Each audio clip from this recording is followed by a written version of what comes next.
My name is Ashley, and this is Let's Talk Dispatch. I do. You're gonna do it really well. And I believe the world needs more dispatchers. Around in the mud, blood, and plus beer. years that I'm not working 4th of July. 4th of July. Hey, community policing, right? What about community dispatching? So on this show, with the help of my guests, we will educate, empower, and support the heroes behind the headset. Right.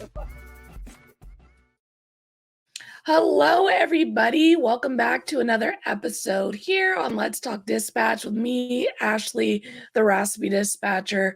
Hopefully, you folks are staying dry this week in California. We have been dealing with a lot of rains and flood warnings and things of that nature. And, you know, we got thin skin out here when it comes to weather. So hopefully your centers have not been in a downpour and you haven't been dealing with a lot of weather-related issues and staying dry out there. My guest today is a Deputy Director of Administration with over 15 years of service from 30-person centers to 160-person centers from rural and major metropolitan areas. They have seen it all. My guest today, Robbie. Hi, Robbie. How are you? I'm good. Awesome. I was like, my internet connection looks a little funky, so let me know if I start looking or sounding weird. But other than that, I think we're good. How has your day been so far? It's been a pretty good day. It was a day full of meetings, but productive meetings. Yeah, there's meetings that just, you just meet, and then there's meetings that you actually do stuff. So this was doing stuff. Right? There's those, what do they call those meetings? I could have been an email, not a full day of those. Yes. Oh my gosh. Well, tell us a little bit about yourself and how you got into public safety. Oh, wow. Well, I'm married to a retired law enforcement. He retired as a commander of a HIDTA drug task force in New Mexico, where I'm from. And I mean, I'm married into public safety. Okay. So I'm related by marriage to my public safety and how I got here. But, no, when we got married, he was in the Navy and, that took us out to San Diego. So yay, Sunny D. I lived out in California for a while. San Diego is gorgeous. Yeah. Yeah, I liked it. I kind of cried when we moved back to New Mexico because I had no burn off. I had no salt air. I loved my house. It had no air conditioner or heater. It just had really tall windows from the floor to the ceiling. So if you got hot, you opened windows. And if you got cold, you closed them. And that's just how we That's California for you, man. Let me tell you. It was great. Anyway, when he got out of the Navy, so he was damage control aboard the Ranger. So firefighting was kind of a thing that he did, but he was either going to be a firefighter or an officer. And so he applied to both back in our home state of New Mexico. And he said, whoever calls me first, that's where I'm going. So Carlsbad PD called him first. And we went back to New Mexico and started our public safety life. So I would just like everybody to know that had the firefighters, had the fire department called him first, I might have just only known dispatching fire, So, oh my God, that's how that went. Anyway, and I wanted to dispatch back then when he went to work for Carlsbad PD in New Mexico. I wanted to dispatch them, but back in the day, which was a Wednesday, by the way, if you're a Dane Cook fan, if you were married dispatchers, married officers, you could work there together, but you had to work opposite shifts. You couldn't work the same shift. We had small kids, so that meant somebody was always going to be gone and somebody was always going to be home with the kids. So I stayed home, and my first profession was doing hair. So I still did a little hair, homeschooled the kids, earned my bachelor's and my master's degree. And then one day, all of a sudden, I realized the husband was in Afghanistan. The two oldest were in college. The youngest was at military school by choice. I didn't force him to. And there was this ad in the Carlsbad Current Argus for Eddy County Sheriff's Office needing dispatchers. And I looked around my empty house. I'm like, I'm going to do it. Awesome. So I did. And I was 42 at the time. I started at 42. Wow. And I'm thinking, looking back on it now, there was probably a lot of people that expected me not to stay or not to be any good or like it or whatever because the age, but ha, I'm still here. So yeah, that's kind of how all that started. I literally married into it. So That's amazing. I bet you were probably like, well, you Carlsbad called. Are you sure you don't want to wait maybe a little longer to see you it? know, he You applied. know? He applied in California, but their post process and they wouldn't pay you while you were going to Yeah. academy and stuff like that. It's like, well, it's too long. We can't do that. So anyway, I suppose if that would have gone through, we'd still be in California probably. Yeah. Well, everything happens for a reason. Sounds like you ended up right where you needed to be. I think that's amazing. And I think one of the questions I do get often is the question of, can I start this job young, and can I start this job when I'm wiser? You know what I mean? Like, Yep. I've had people who are like, I'm a teacher now and I've been doing that for 30 years, and like, I want to pivot, and could I come in as someone who's already been in the working field for so long and make this change? And someone who started this job at 42, what would you say to people who are thinking about diving into this type of field at a later time in their life? Well,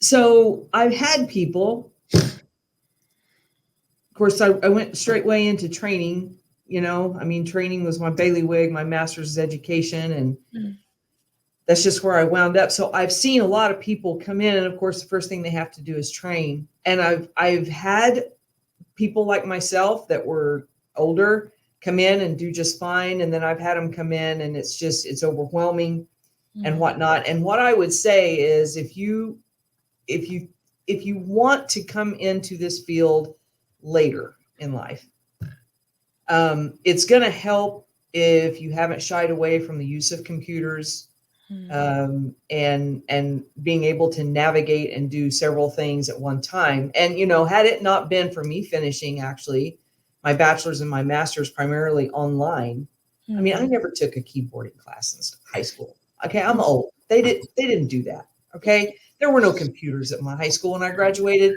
but I was forced to learn how to do these things, taking these online classes all the time. Plus I was homeschooling kids and taking them to keyboarding class and computer labs and stuff, because I didn't know how, I didn't want them to not know how. And so I think it's all about the preparation getting up to it. If you've engaged in the technology, if you've engaged in learning that side of it, and you can get along with people, I don't think you have a problem. And of course, I'm big into you hire for cultural, not cultural like multicultural, but the environment, the culture in the city or the center. So if you hire for that fit, you can train anybody to do anything. But the ones that have become scared or seem to be overwhelmed with it were not exposed to doing multiple things at once and having, all these screens and the keyboarding and the fast pace. So I think it kind of depends on background before you get into it. I don't think it's an age thing. It's what you've been exposed to. It's true. I think for like my generation, I remember, Apple came out with their desktop multicolored computers. Like that was like when I was in middle school, and keyboarding classes were a thing. So I think my generation is that generation where we had technology, but we grew up with it. Whereas like my nieces and nephews now, they're like weird tech. Like it's been forever. They're looking at you asking for their phone before they're even saying words. Like, so there's this perception, I think, it's probably starting with my generation, that tech was always around. And when you grew up without it, like and for you coming into dispatch at the age you did, maybe didn't have to deal with it. But I've talked to folks who are just like, I learned to dispatch on paper and pens and cards, and I freak out when I hear that. I'm like, I could never believe that we did this job without technology. Well, You even know? when I started, my first CAD was an AS400. Oh my gosh. You know, I mean, you could literally erase anything you wanted to 5 days after you wrote it if you wanted. I mean, it was terrible. Yeah. And in fact, you know, one of the questions you sent me was like remembering service calls. And I will tell you, my AS400 introduced me to the world's best call on my first night working solo. Oh my because it was such a gosh. piece of garbage. You know, and then you had this dot matrix printer over here that was so freaking loud. Oh my You couldn't God. even hear the radio or the phone. We had a plexiglass lid that went down over it. So, because when you were printing out all the warrant packets and stuff, you know, and it's over there making all of its noise. And, you know, it wasn't a wireless headset. I was tethered, and we were using desk mics, and I had a big radio console over here. You were manually like pushing in tones. Now we were, and I'm just kind of jumping ahead of myself, I guess, but we were consolidated on paper. Mm. But we had not consolidated yet. And the technology was coming. It was there. It's just, I started at the SO with a 2-seater. You know, we were stuck back in what I called a closet. It was a closet with a bathroom, 2 seats. And so everything was old. It was ancient. The new stuff was coming, but we weren't there yet. And so I did some pen and paper stuff, and it, you know, I got right in on the tail end of the horror stories that you hear like the old timers talk about, you know? Yeah, so yeah. I had a little bit of that before it transitioned over. Oh my gosh. So you didn't fight it too hard. You were just like, come on, we've been waiting for this. We need this. It's like, what are we doing on this AS400? Even me, I know. I mean, you know, Windows, hello, we got the technology. Let's do something. So yeah. A little dial-up internet. Didn't have the cloud back then, but Yeah, right. We were a secondary PSAP, and so I laugh when I when I teach classes and talk to them, and they're like, "Oh, well, the internet here is so slow," and I'm like, "Just hush."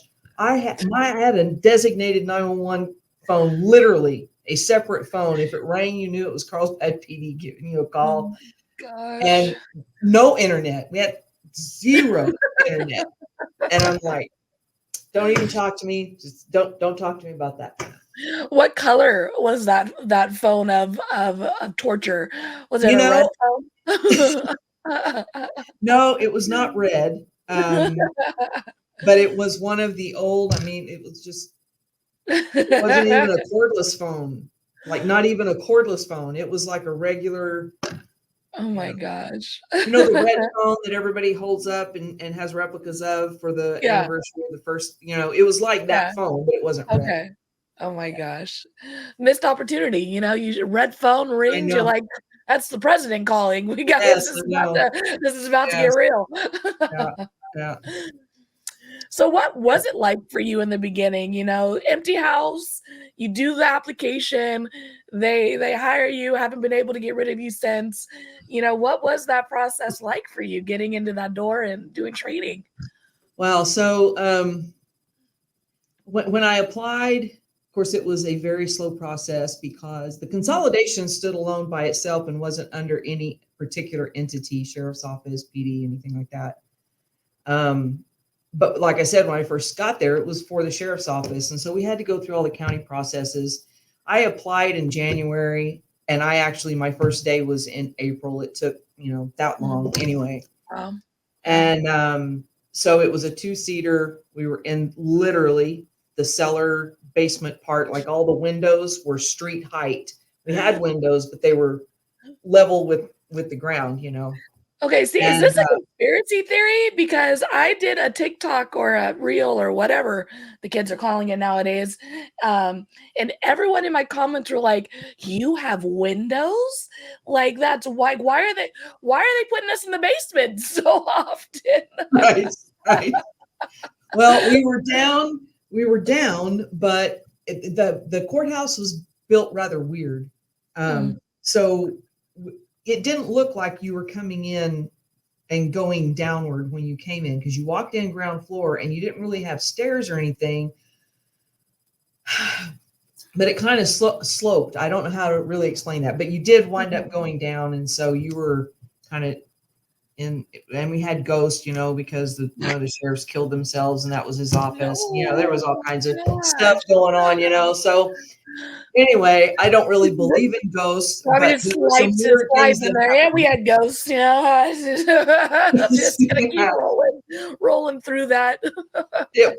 It was just an old building and weird things happen all the time. But we had a haunted stapler that would go off in the middle of the night. One of the highest tech things we had was electric staplers, and it would go off in the middle of the night with nobody touching it. So. Oh my, no. Yeah. It's like, notice there. nope. Bye. So, yeah. So that AS400, that plexiglass, the telephone radio. I mean, it was primitive what I started on, but I wouldn't give that for anything though, because watching the progression and coming through it does give you a vantage point of not just change and helping people go through further change that they're going through now and as technology advances or whatever. But it gives me a very broad range of people when there are older people that are starting or coming in from other agencies or whatever. I kind of have a camaraderie across a large range of veterans, I guess I should say, because I did experience some of that. It was very short-lived, maybe 11, 12 months before we consolidated, but enough to know and have an understanding of how good we have it right now. So Yeah, I think even like with 911's birthday, I mean, every year that it comes up, it's just like 56 years since the first 911 call. Like, that's nothing. That's I'm 33, and you started this at 42. I mean, 911 is it's barely got a neck, it's an infant. And I think there's a perception that this service is here, it's always been here, we should actually be able to teleport at this point to provide our services. And it's so young, and it's so still progressing in regards to our technology and finding people and know where you are and all those things. And it's really good to remind ourselves that it wasn't always this way as a dispatcher doing the job now. And for the citizens out there who are calling 911 expecting these really instantaneous responses, like it's a new service. It's not an old service. It's new. Yeah, they want to call in and they think you're Chloe on 24 or something else. We got, and we all do that when we're teaching people, about the callers and what they expect and what they think we can do or whatever. It's like the only reference they have are the movies and TV, and they don't do a good job. I mean, there's a couple that are getting closer to what we actually do, but they're still not there yet. And so they do expect a lot. And especially if you're talking to someone, just like you were saying earlier, you grow up with technology and you don't understand there was a time before that. So the ones that have grown up with being able to dial 911, now text 911, now live stream 911, it's always been around. So what's the problem? Why can't we do this? So yeah, no, 1,000%. And I mean, and I understand that when you're in something, emergency that requires police response, an emergency that requires medical response, I understand that feels long, like your minute in the crisis is not a real minute. It's a made up minute. It lasts for hours, but it is always funny when someone calls back and they're like, it's been 30 minutes. And I look at when the call dropped, I'm like, it's been 3. I don't, and not only it's been 3, like they're on the way. They've been on the way this whole time. So it's like, there is because sometimes people will call back for a non-emergency and they're like, well, where are you guys? Or like, well, we're dealing with other stuff right now. We'll get to you when we get to you. But and it's hard to explain to the public. It's hard enough to train dispatchers to understand that time shrinks and elongates and whatnot. You get all these psychomotor and physiological things happen to you when you're in a crisis, and you get very myopic and whatnot, you certainly can't take the time to explain to the caller, look, I realize your 3 minutes feels like an hour and a half, but what's happening to you is that you are in, you can't explain all that to them. So you're like, yes, ma'am, but they've been dispatched, so. Yeah. And I mean, they're most likely in a place where they can't hear it or can't comprehend it. And that's why we're having these conversations on these podcasts, posting these reels. So, that when you do call 911, you already have the knowledge. I don't have to explain to you mid-crisis what's happening. Like I want us to be very educational, preventative, call us for further emergencies, don't call us for non-emergencies, so on and so forth, Right. We do not sell tickets to the circus, and amongst other things. That's the most frivolous phone call I've ever got on 911, is someone wanting to know where we were selling tickets to the circus. So with all of that being said, and us recognizing that we are a new service and that we've seen so much, I mean, you've seen so much tech come in, even myself in the last 6 years have seen, as you mentioned earlier, text to 911, are these locating services like Rapid Deploy. All of these have started coming into the center quickly, I would say, in the last 6 years. Do you remember any of your first calls or early calls for service when we didn't have this technology, when you were brand new? Do you remember any of those? Yeah, so I told you about my AS400 and the wonderful piece of equipment that was. So I do not remember like my first call when I was in training, first started, although I remember lots of them. But my first release night solo to work by myself was on a Sunday. And so we were a 2-man show Monday through Saturday. On Sundays, you were a 1-man show. So that was my very first solo flight. And I'm sitting there, it was about 2,300. I'm sitting there, and we could monitor and talk to the city officers. We just didn't do it very often, but we did listen to them. And so there was a city guy at a local hotel. Somebody had called in shots fired in the parking lot of this hotel, and he's over there searching for what he thinks is a suspect car. Well, one of my county guys, because, at 2,300, what else do you do but go help the city guys? So my county guys that I'm supposed to keep track of goes in to help assist with locating this car, this vehicle, or whatever. And so I opened a CAD record of call. I hadn't opened anything for the city because I could monitor them, but I really wasn't keeping track of them. The city was. So, but when my guy went en route, so I opened up a CAD record of call. And the minute that I open it up, the city guy calls pursuit or after this vehicle, and my guy goes to secondary and starts calling the pursuit, and my CAD just flips me off and freezes. It's not going to do nothing. It's just not going to do anything. So I grab a legal pad and I start writing. Oh no. And he's calling this pursuit. I'm echoing back. I'm writing everything down. And this turns into like a 22-minute series of shenanigans by this guy driving this truck. He was going in and out from the city to the county. He had established kind of this little route, and apparently he was very mad at some people that lived in a certain neighborhood going into the city.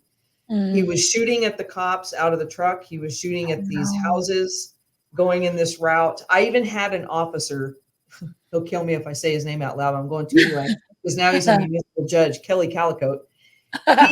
He hears this because he's at a car wash on the corner of one of these streets that this guy was coming back into town. He's in his civvies off duty washing his unit. He goes you want me to throw spike strips? I'm like, yes, probably. It's been 22 minutes. Let's do it. Anyway, but this guy outdoes the strips. He gets around barricades. He's wreaking havoc. We even called out a sniper. They were just going to try to take him out. But I mean, he was coming into town, Yeah. So they finally decided they were going to do something that actually was basically against the law in New Mexico at that time because of the Safe Pursuit Act. And they were going to do a pit maneuver.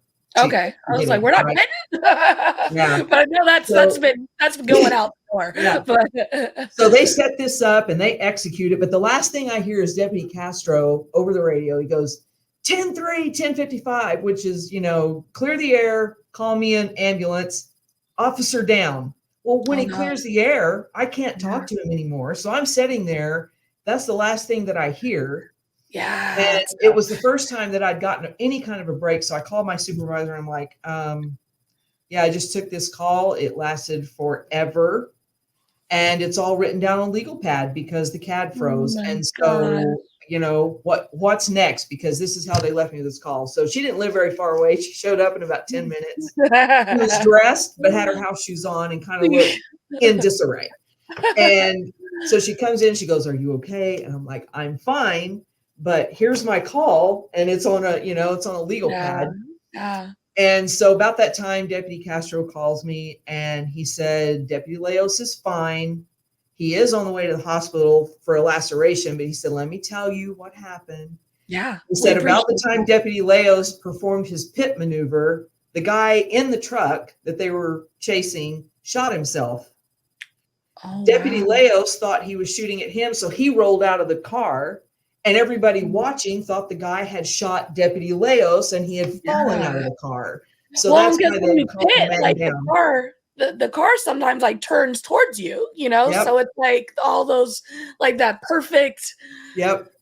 Wow. Oh my Yeah. God. So everything was happening at once. Anyway, everything was okay. I had to back enter that whole call into that stupid CAD, but I did get a commendation for it. Because when they went back to listen to all the recordings, I had missed nothing and all my times were right. So I was like, yes. I figured if I could get through that, the rest of my career was going to be cake.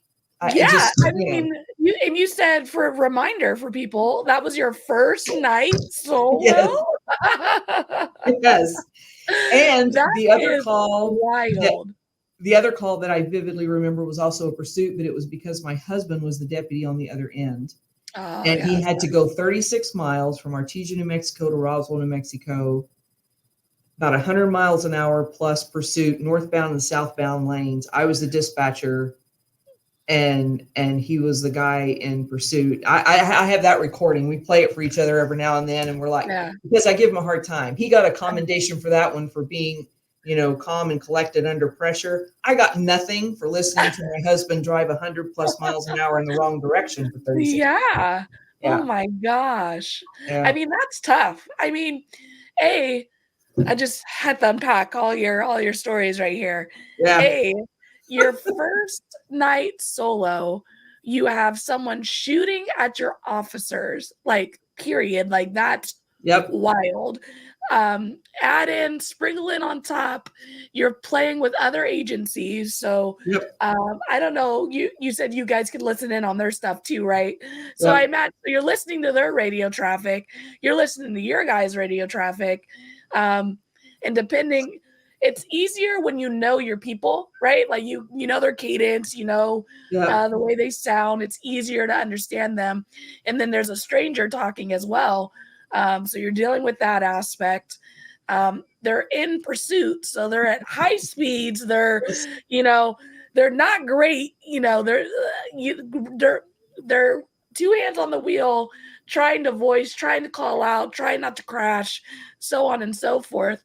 And to top it all off, you're in the center alone. Like you're in a 2-seat center where you don't have a partner to turn and go, okay, you listen to their channel, I'll do this. And hopefully, maybe there were no other 911 calls coming in during this time, because that's a reality that people who don't do this job, like, the rust doesn't stop. Like, our 911 caller does not care that you're in a pursuit when they're calling 911. They're calling 911 with a separate issue. Hopefully it's an emergency and they are utilizing the service correctly. But, you're in the midst of that. And did you get any other calls coming in at that time, or were you spared? So I'm pretty sure that Carlsbad was monitoring their own guys and knowing that the pursuit was actually being called out by us and that I would be taking that. Mm. And because we were secondary PSAP, they would take the 911 calls, and I'm pretty sure Awesome. they didn't forward anything to me during that time. And if that would have happened, I'm not really sure exactly what I'd have done. Yeah. I'm just glad that that was an element I didn't have to worry about at the time because, yeah. Yeah, that's such a reality. And I mean, for your second call that you shared, like dispatching a loved one, let alone, your partner, or your kid, or, Yep. like your boyfriend, girlfriend, like whatever, or even just someone you care about because these officers when you work in these agencies that are smaller in a sense. It's a weird feeling. Like, I think it's weird because I went from a large agency where I only knew my officer, A, if he worked in the beat where my comm center was, or B, if he pissed me off. And like I knew his identifier, right? I'm like, that guy, I'm like, I gotta dispatch him, like that was my relationship with these officers.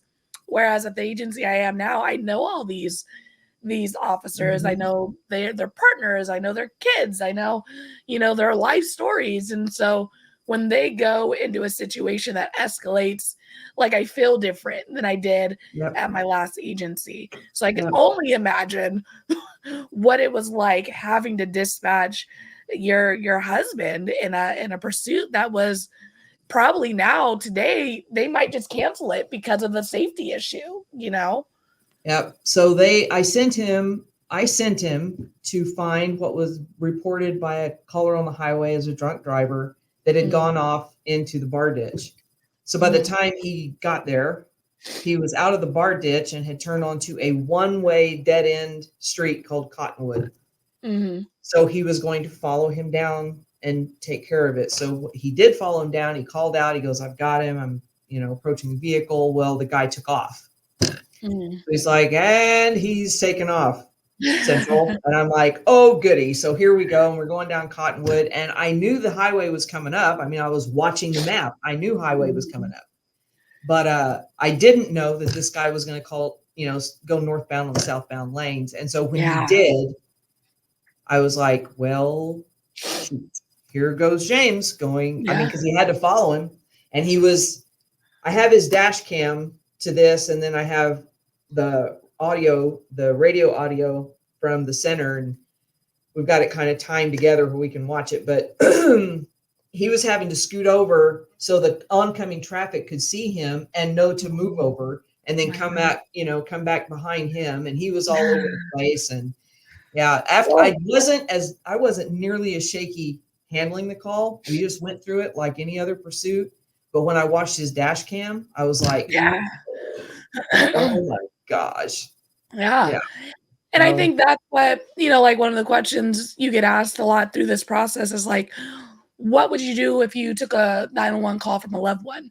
And I think it's kind of like, dispatching a loved one to a night. You do what you were trained to do. You get through it. If you have the capability of safely being able to pass things off to a partner or, so on and so forth, awesome. But majority of the time you don't, and you just have to fall back to your training and buckle up. And then as soon as you get through it, hopefully you're in a position where you can exit and, get off the floor, talk to your people, whatever. But I think we just resort to training in those situations. Well, and I was fortunate for that second call. That was several years later. That was in 2013, I think, October 2013.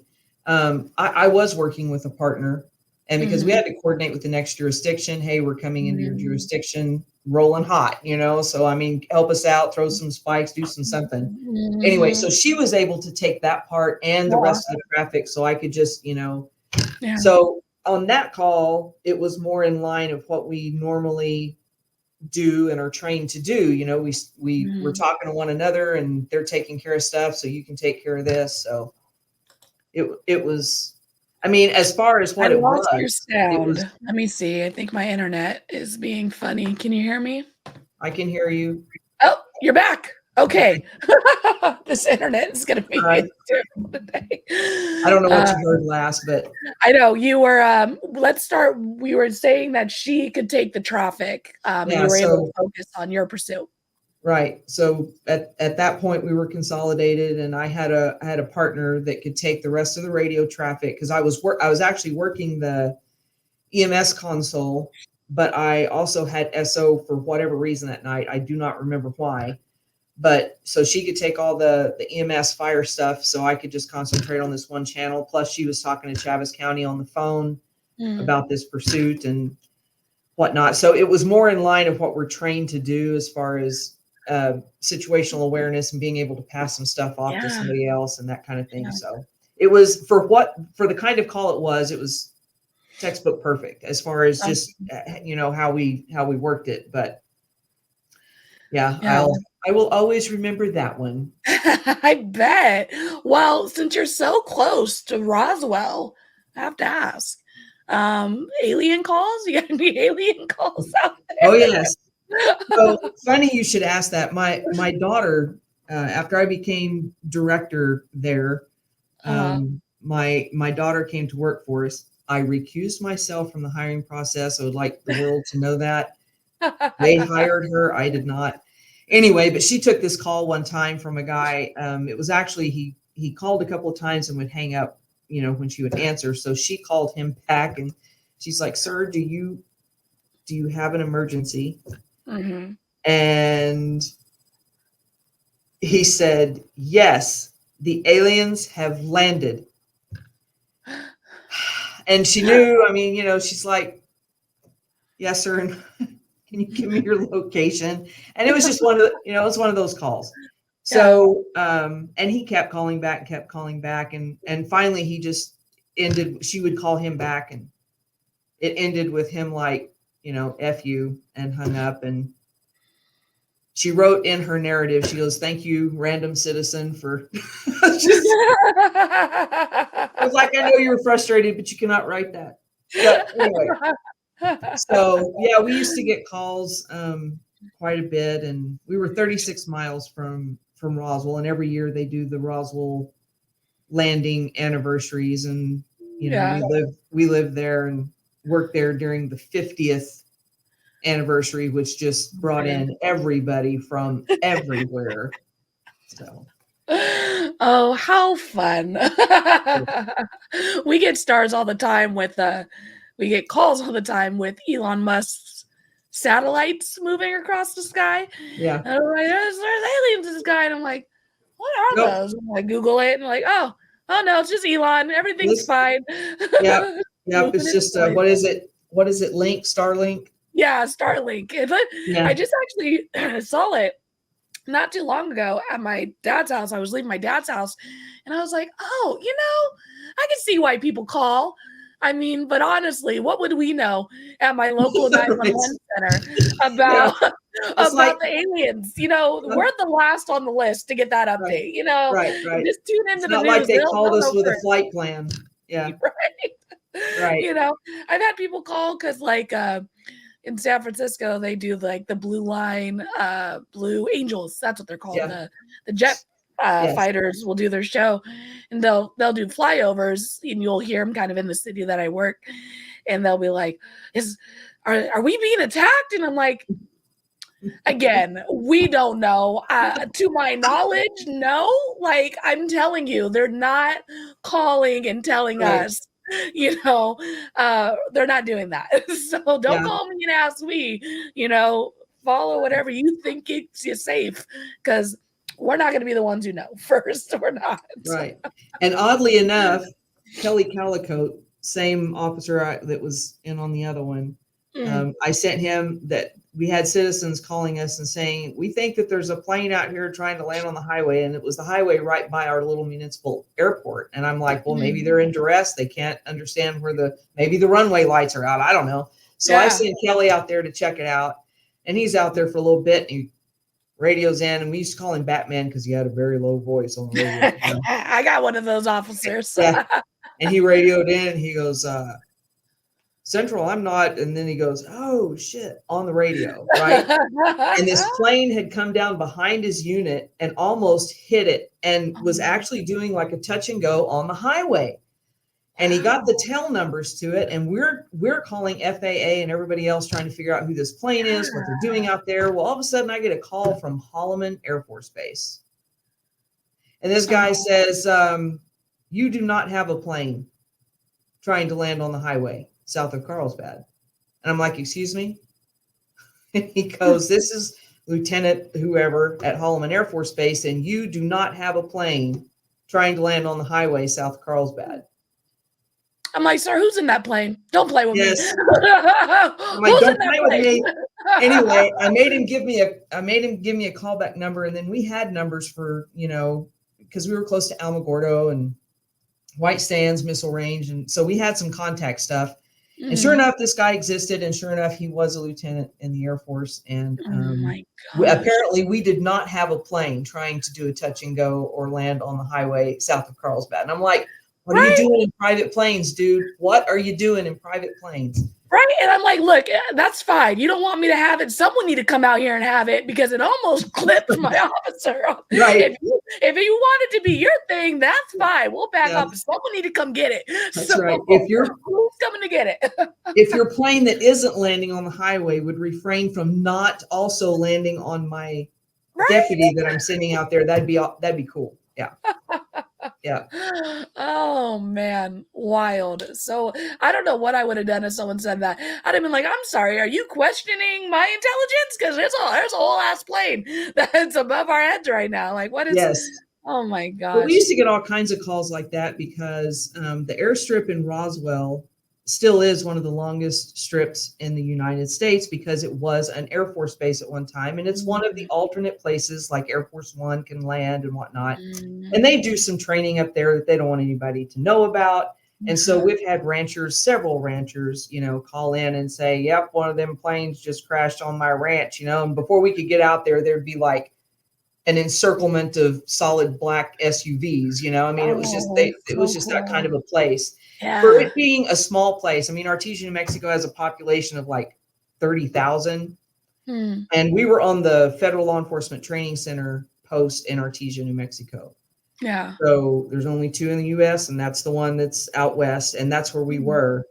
So we had all the alphabet soups on the post anyway, but we would get calls like that. But for it to be a small place, small population, very rural, I've done 2 presidential motorcades from there, Obama and George W.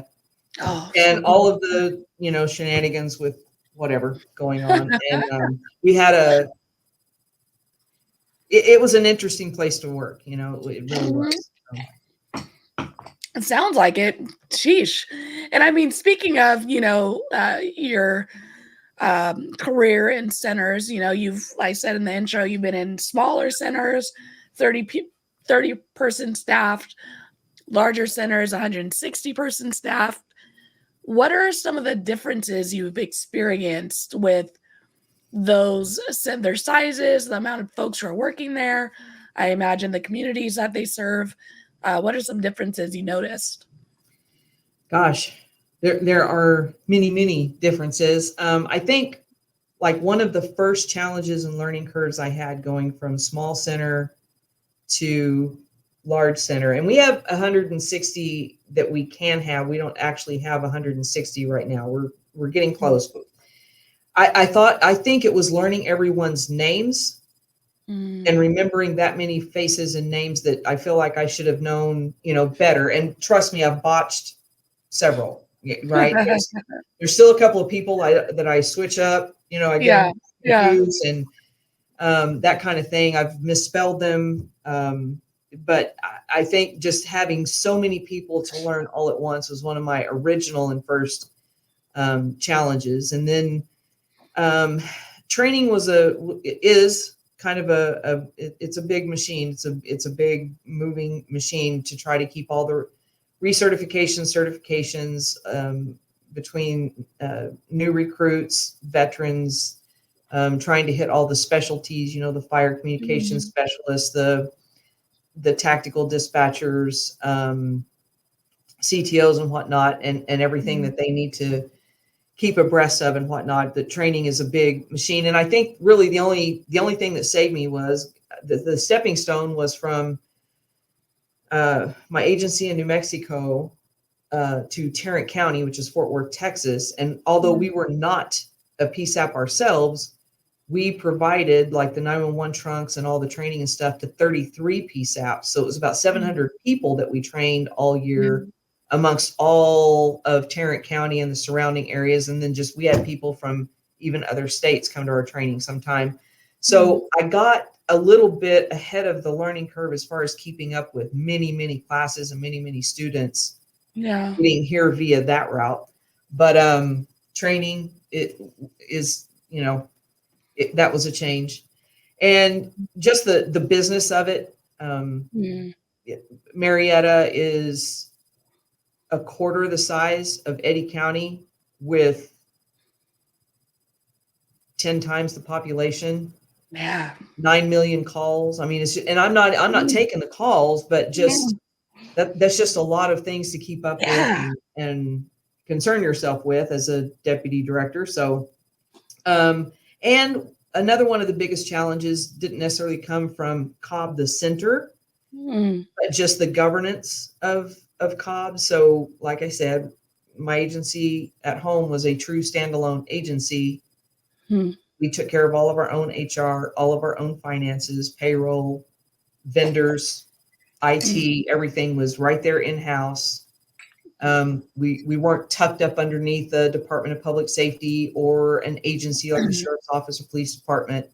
I did have an operations board and an executive board that I reported to and answered to, but completely different animal here, being up underneath the department with all the public safety agencies and just how they do things, from purchasing to, HR and just all of those things to try to learn. So it was just not necessarily inside the center thing, but how to operate, Yeah, for sure. I mean, it's definitely, they're two different beasts. I mean, I always, I'm in awe all the time on how different each center does this job that it's all the same job, right? But just the languages we speak about it, the way we talk to each other, the way we input or what we input, what we run out. At my large agency, we had a warrants channel. At my new agency, I am the warrants channel, so just, the level of situations that we have to deal with and come across depending on where you live. If you're in a rural, setting, if you're in a setting that's impacted by weather, there's just all these different ways to do this job that, really makes it such a unique job, center to center, dispatcher to dispatcher. It just creates these great environments where we can really learn, from one another, to do this job successfully. Yeah. So, and when I come here, that was another thing. It still freaks me out. They're bigger and they have more calls. The tech is large, but they're not an entering agency and they don't hold any warrants. My agency in New Mexico was small, but we held warrants for like 5 courts, state police, district that we were in. I mean, we had drawers and drawers and drawers full of original warrants. We entered them, we cleared them, we did everything with them. And, I hear, up here, I wish we didn't have to query. And I'm like, oh. If you only knew. You have this much of NCIC. Yeah. So, bigger doesn't always mean that you're doing everything, is what I've come to learn. And smaller doesn't mean that you're not doing everything. So,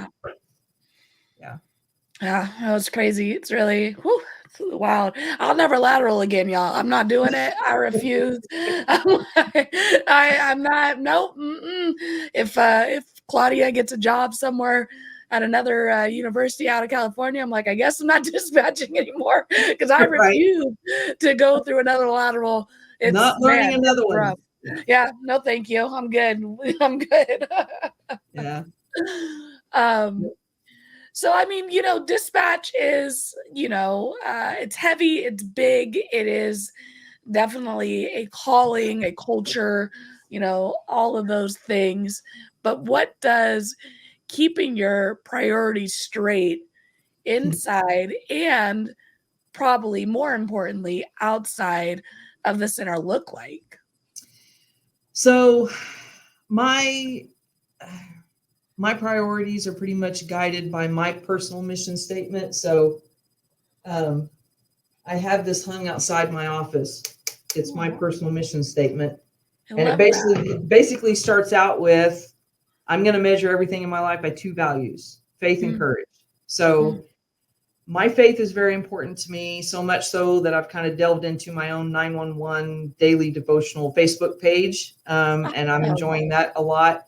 Just sharing biblical principles as I find them to be analogous to 911. So I share calls and then try to kind of parable that with some kind of principle like that, or maybe the dynamics between leadership and frontline, or dealing with vendors, all of those things. Yeah. You can find something that is kind of life principle analogy to be able to apply there. So I'm kind of doing that, and that in and of itself kind of keeps me balanced outside. I depend on God in prayer a lot to keep me steady in my decisions and priorities. I fail at it miserably, and I have to go seek forgiveness and all of that. But I try to keep, if outside is balanced, then in here can be balanced as well. If outside gets all whacked out, then I have trouble in here. So courage is important to me because by nature, I'm like everybody else. I'm prone to listen to the voice inside my head that says, who do you think you are doing, or trying that or doing this or whatever. And I kind of have to put that to rest. And trust me, I mean, the voice inside my head was screaming very loud about 5 till 6 tonight, because I'm like, why did I volunteer to do this? So, but you just have to push through, because what's the worst that can happen is basically how I look at that. And push through the fear and the doubt. And that also helps me keep balance, because I'm very real about myself. I know when I'm outside my scope and when I'm inside my scope, and just being a little baby about it. And,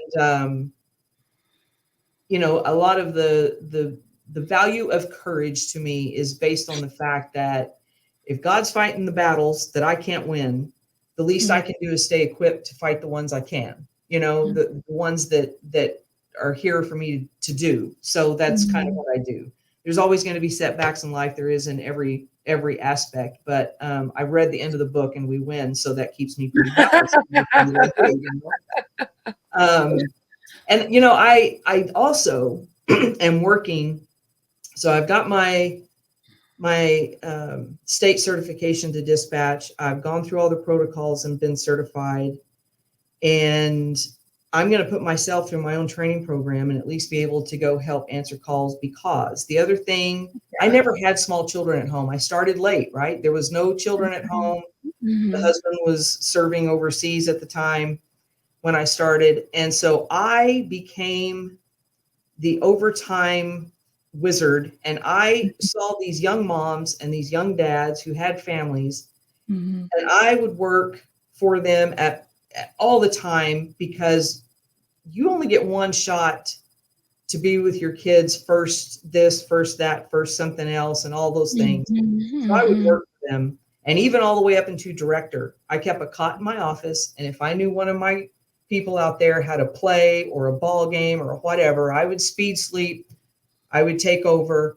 And I firmly believe you shouldn't ever go so high that you can't get down into the fray with the troops if you need to, and be part of a crew and do the thing that we're all here to do. That's the mission critical part, is on the front line. So I said all that to say this: part of my keeping my priorities, I'm working on being able to help those guys keep their priorities. And that just makes me feel good about, I never had to do that, but I've watched them struggle having to do that. And it's a shame, it's a shame that you have to choose. It's the nature of the beast, but it is a shame. And I don't want them to have to do that. So, yeah. And I think, we, in this line of work, our administration, our brass, our, however we identify with our supervisors in our centers, there's definitely a push for wellness, for balance, for we just had yoga come into our center the other day. So a bunch of officers taking off their belts and, going downward dog. So there's definitely a push, right? A push from the top that there is a focus on self-care, knowledge, and prioritizing the things we need to prioritize. And it goes a long way, Robbie, when your supervisor can lead with that example the way you're expressing that you do. Because I think a lot of times, when those things come down the pipeline, and we check the box and we say we did this thing for our people, but it's not a culture in the center. It's not actually practiced. Like people feel that. People know when it feels icky, and you leading the way you do, I imagine, is so appreciated by your folks. And knowing that you'll plug in and play, in the sand, it goes a long way for these folks who are answering calls for 12 hours, 10 hours of their shift, knowing that they can have a supervisor plug in. I mean, we got slammed the other day with my agency that I work. A firework went off in the area and everyone called 911 like it was gunshots. So, but we were two people in. We're small, and we were just getting railed with these 911 calls, and our supervisor plugged in and just started filtering calls with us. And even for something so insignificant as we're getting flooded with firework calls because people can't deal, Right. them taking that initiative, we didn't ask, we didn't, we just did what we were supposed to do, and they still came out and on their own accord plugged in and helped, and then unplugged and went back to doing what they're supposed to be doing. And moments like that, it just goes a long way to helping the floor feel good. Well, and right now, if they do a all hands on deck and the message goes out or whatever, I'll run up there, but about all I can do is if we've gone to paper logs, be a runner. And if not, you need something to drink. Can I empty your trash? That's all I can do right now. And it make all things needed. Right. But what I really want to do is go up with my keyboard and my headset and be able to take some of the relief off. So as soon as I can get a CTO for, we've just been training so many people, just bam, bam, bam, bam, bam. Hiring has been great and training's been great, but I don't have anybody free that can set with me. And I'm going to have to do it a little bit at a time on the weekends because I can't, I do have primary duties I have to take care of. So it's going to be a longer road to hoe than just being able to sit there shift after shift after shift and get it down. But I'm going to get it down because I just believe in that. It's really bothering me that I can't because I did it at home, in New Mexico. And it was part of my leadership DNA that I can sit down and say, okay, supervisor, what do you want me to do? And take my orders and do it, Yeah, that's awesome. Well, you're doing a lot of training right now in your center, right? Your folks are, bringing these new dispatchers into the fold, getting them on board with what you guys got going on over there. And what advice would you give someone who is considering a career as a dispatcher? So my advice for coming into dispatch really isn't too much different than the advice I would give to anybody going into any career. I realize it's a little bit different animal, but I think the main advice really has nothing to do with the work. It has to do with you. So, stay true to who you are and what you believe, because it's very easy to let this job change you and become jaded or lose the love of the other things you like to do, because it's just it does take all of you. It takes all of you to get this job done. And everything in life is a trade-off. So every goal you meet and everything that you endeavor to do, you trade a part of yourself to do that. So understand what that trade-off is. And when the trade-off becomes out of whack, that you're having to trade off pieces of yourself more than what you're getting from it, just recognize that happens, and you need to either have that break, or you need to go back and enjoy things in your private life. Like I said, if out there is imbalance and good, then in here is more manageable. But if you have no point of refuge, right? If when I go home it's bad, and when I come to work it's bad, and everything is bad everywhere you go, then something's going to suffer. And so stay true. Keep those things in your private life or your personal life that you enjoy. Keep them intact. Don't give up. I see this so much. You come into public safety and suddenly everyone is in public safety. Yeah. Everything you do is public safety, even outside the building. And you need to retain friends that do other things. You need to go do other things. You need to unplug from this. Yeah. And so we definitely, having said all of that, I always encourage people to consider 911 as a career, because it's an awesome career. Can be very rewarding. It's a pretty neat experience. It's worth every laugh and cry and tear and hard night and early morning that you'll ever do. It's worth all of that. But be diligent to be a good student, not just of what you need to learn in the job, but a good student of yourself. Be very self-aware of how you are, and take care of that. That's amazing. That's such great advice. Honestly, there is a balance to this life that we're living in general, let alone you throw in some first responder career in there. So thank you so much for that, Robbie. I think that was wonderful advice for the folks listening. Well, again, sometimes I get a little myopic, because going into it at 42, not having small kids, whatever, I've not had the tug and the pull that I see the younger ones coming in and the ones with young families coming in. So I try really, really hard to remember my experience was very unique and different, almost, in that I didn't, there was absolutely nobody at my house to pull my attention away. I still had like church family and extended family and things going on, and I still tried to keep that in balance. But it's that nucleus home family thing that I think starts straining at us so hard. And it's for those that I try to pay special attention to the fact that you keep that intact. This job, you were looking for a job when you found this one. Yeah. That family is a one-shot deal sometimes. So, don't get it twisted and out of sort. Yeah, for sure. Awesome. Well, Robbie, we have had an amazing conversation. I don't know what you were worried about 5 till this. This is great. I really appreciate you being willing to come on with me, share your story, share your journey. We learned so much from each other's experiences in this line of work. And I know this conversation is definitely going to help people. So thank you so much for coming on. Thank you for having me. I enjoyed it. Awesome. I'll be right back with you. Okay.